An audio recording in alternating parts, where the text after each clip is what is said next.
जय हिंद साथियों, स्वागत है आप सभी का एक ऐसी क्लास में जिसकी ज़रूरत न केवल एसएससी, डिफेंस, बैंकिंग या फिर 10th और 12th की तैयारी करने वाले या टीचिंग एग्जाम्स की तैयारी करने वाले स्टूडेंट्स सभी को होती है। आप चाहे सीटेट का एग्ज़ाम दे रहे हो, चाहे आप डीएलएड का एग्ज़ाम दे रहे हो या फिर आप बीएड का एग्ज़ाम दे रहे हो। अगर आप एग्ज़ाम दे रहे हो सीजीएल का, सीएचएसएल का, एमटीएस का, स्टेनोग्राफर का, कोई भी आपका एग्ज़ाम हो, एक टॉपिक आपके पीछे हमेशा पड़ेगा, वो है कॉम्प्रिहेंशन। मेरे पीछे आप देख रहे हैं ये इमेज तो एक लाइब्रेरी की है, लेकिन हर किसी के दिमाग में एक लाइब्रेरी बसती है। हर किसी के दिमाग में एक लाइब्रेरी है। अभी जो घटनाएं चल रही हैं चीन और इंडिया के बीच में, उनसे लाखों आर्टिकल्स बनेंगे। क्या उन आर्टिकल्स के बारे में आपको नॉलेज है या आपको जानकारी लेनी पड़ेगी? अगर आप जानकारी इकट्ठी कर लेते हो तो इसकी भी आपके दिमाग में एक लाइब्रेरी बनेगी, क्योंकि हजारों आर्टिकल्स बनेंगे, लाखों आर्टिकल्स बनेंगे। हर कोई अपने अपने तरह से उसको नोट डाउन करेगा। अभी 2000 के नोट को बंद करने को लेकर चर्चा जोरों पर चल रही है, उससे रिलेटेड भी आर्टिकल्स बनेंगे।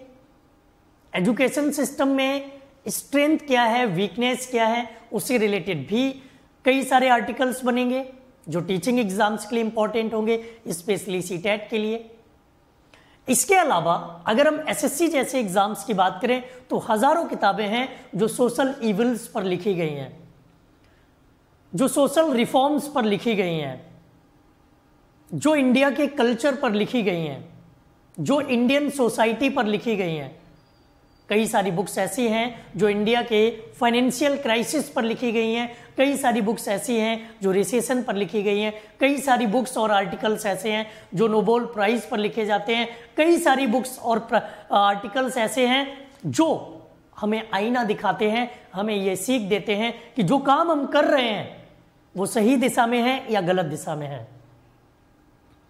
अब बात आती है हमारे कॉम्प्रिहेंशन की, जिसे लोग रीडिंग कॉम्प्रिहेंशन पैसेज या फिर हम लोग इसे अनसीन पैसेज के नाम से भी जानते हैं। अनसीन क्यों? क्योंकि हमें पता नहीं है कौन सा टॉपिक, कौन सा आर्टिकल हमारे एग्जाम्स में आएगा। अब इसके लिए जरूरी है कि लाइब्रेरी का प्रयोग करना, इतनी सारी बुक्स को पढ़ना। क्या आपके लिए पॉसिबल है अगर आपके पास 4-5 दिन एग्जाम के बचे हों तो? नो, आई थिंक ये पॉसिबल नहीं है, सब लोग मना कर देंगे। अगर 2-3 महीने भी आपके पास होंगे ना तो भी आप इतनी बुक्स के लिए डिनाई कर देंगे, नो नो नो सर, इतना टाइम नहीं है, कोई ऐसा तरीका बताओ जो 2-3-4 मिनट के लिए हो, उसमें उतनी मेहनत तो हम कर लेंगे। तो ऐसा कौन सा तरीका होना चाहिए कि आप अपने कॉम्प्रिहेंशन में 100% स्कोर कर सकें? कॉम्प्रिहेंशन में 100% स्कोर करने के लिए आपको 3 स्टेप अपनाने पड़ेंगे। QSM। क्यों बोले तो किसी भी चीज में क्विक रहना है। हमारा माइंड एक तरह से सेंसर है, ये किसी चीज को देखते ही पता लगा के बता देगा कि इसको हम सही से कर पाएंगे या नहीं कर पाएंगे। आपने किसी पैसेज की 1-2 लाइनें ही पढ़ी हैं और आपका माइंड ये आपको बता देगा, एहसास करा देगा, भाई तुमसे ये पैसेज नहीं होगा, छोड़ो इसको। मतलब क्विक डिसीजन लेने की आदत डालनी है। आपने कोई पैसेज की 2 या 3 लाइन पढ़ी, आपका माइंड बता देगा यस इसको आप सॉल्व कर सकते हो, इस पे चिपके रहना। डिसीजन क्विकली लेना है। अगर आपको लग रहा है कि ये पैसेज आपसे सॉल्व नहीं हो रहा है और आपके एग्जाम में नेगेटिव मार्किंग है तो दिल पर मत लो कि यार मुझसे पैसेज सॉल्व नहीं हो रहा, मेरा वजन 70 किलो है, मैं रोज 2 घंटे 4 घंटे जिम में जाता हूं, मुझसे सॉल्व नहीं होगा। ये मत रखना, ये एटीट्यूड नहीं होना चाहिए। क्विक डिसीजन लेना है। भले ही पेपर में उनका सिलेक्शन नहीं होता जो सारे क्वेश्चन सॉल्व करके आते हैं, पेपर में उनका सिलेक्शन होता है जो जिनको ये पता है कि जो मैं सही कर सकता हूं उसको ही सॉल्व करना है, गलत पे हाथ नहीं लगाना है। एक तो टाइम बर्बाद करोगे, दूसरा गलत भी करके आओगे। यही चीज आपको अपनानी है इसके फॉर्मूला में। पहले तो क्विक डिसीजन लेना है, फिर आपके 5 या 10 या 15 या 3 जितने भी क्वेश्चन हैं उनमें से सारे क्वेश्चन ऐसे नहीं होंगे जो आपके लिए डुएबल हैं। कुछ क्वेश्चंस ऐसे भी होंगे जो आप नहीं कर सकते।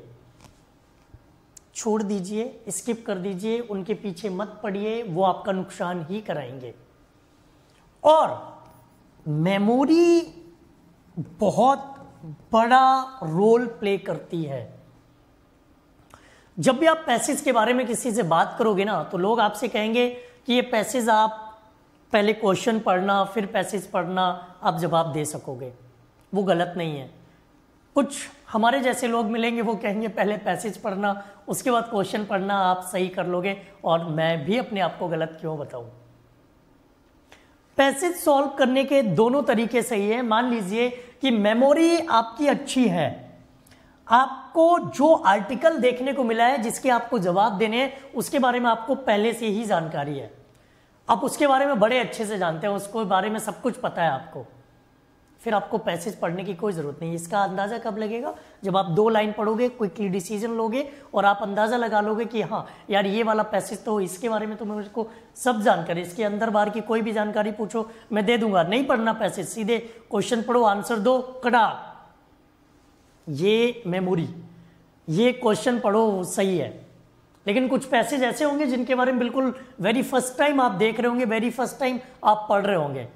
जब आप वेरी फर्स्ट टाइम उनके बारे में पढ़ रहे होंगे, वेरी फर्स्ट टाइम आप उनके बारे में देख रहे होंगे, वेरी फर्स्ट टाइम आप उनके बारे में जान रहे होंगे, तो जैसे ही आप उनकी तरफ जाओगे, जैसे ही आप उनको देखोगे, वैसे ही आपको लगेगा ये मुझसे नहीं होगा। आपके माइंड ने डिसाइड कर लिया कि ये तुमसे नहीं होगा और आपने भी कह दिया नहीं होगा। अगर आपके पास टाइम है, पैसेज पढ़ लो, पढ़ लीजिए पैसेज, हो सकता है उसका जवाब आप दे सको। अब इसमें कौन कौन सी चीजें आपको याद रखनी है? आपको याद रखना है अगर 2 लोगों के बीच में कोई कन्वर्सेशन हुआ है, कोई बातचीत हुई है, तो उससे 1 या 2 क्वेश्चन आपको जरूर देखने को मिलेंगे। अगर कोई एग्जाम में डेट दी गई, पैसेज में कोई डेट है, तो उससे 1 या 2 क्वेश्चन आपको जरूर मिलेंगे। अगर कोई डेटा बताया गया है तो उससे रिलेटेड भी 1-2 क्वेश्चन जरूर पूछे जाएंगे। अगर आपको यह पता है कि क्वेश्चन कहां से पूछे जाते हैं तो आपका ध्यान सिर्फ उसी पर जाएगा। आपने देखा कि राम और श्याम आपस में बात कर रहे हैं, ये जरूर पूछा जाएगा राम ने श्याम से क्या कहा था, राम ने श्याम की कौन सी बात गलत कह दी थी, राम ने कौन सी बात गलत तरीके से बोली थी, ये जरूर आएगा। अगर डेट की बात है, आपके पास डेट दी गई है, डेट है, तो डेट से रिलेटेड क्वेश्चन जरूर मिलेंगे। डेटा कोई दिया गया है, किसी का स्टेटस बताया गया है, तो उससे रिलेटेड क्वेश्चंस भी आपको जरूर देखने को मिलने वाले हैं। ये आपको याद रखना है, ये आपको ध्यान रखना है, और यही तरीका आपको एग्जाम्स में अपनाना है। इसी तरीके से आपको प्रैक्टिस करनी है। अब सवाल उठता है कि प्रैक्टिस कहां से करें? किताबों से प्रैक्टिस करोगे तो वो एग्जाम वाली फीलिंग नहीं आएगी। आपको तो एग्जाम के लिए तैयारी करनी है, तो उसके लिए मैं आपको बता रहा हूं और सॉलिड चीज बता रहा हूं। आपके पास है क्लास 24 का एप्लीकेशन, उस एप्लीकेशन को डाउनलोड कर लो प्ले स्टोर से। जब आप उस एप्लीकेशन को डाउनलोड करोगे तो आप अपना एग्जाम सेलेक्ट करोगे, जो भी आपका एग्जाम है, CTET है, टेट है या फिर SSC है, कोई भी एग्जाम है, जो भी एग्जाम आप दे रहे हो उस एग्जाम को सिलेक्ट करोगे। ये अभी बैच हमारा चल रहा है, अवतार बैच, ये SSC कैटेगरी में चल रहा है। इन दिए गए नंबर्स पे आप कॉल कर सकते हो, ये नंबर आप अगर यूज करेंगे तो इनका आप यूज कर सकते हो। और 999 में आपको टेस्ट सीरीज भी मिल रही है। टेस्ट सीरीज इसलिए बताया क्योंकि प्रैक्टिस करने के लिए आपको वही लेवल चाहिए जो एग्जाम्स में जरूरी है, और वो लेवल आपका बिल्कुल सेम मिलेगा इन कोर्सेस में।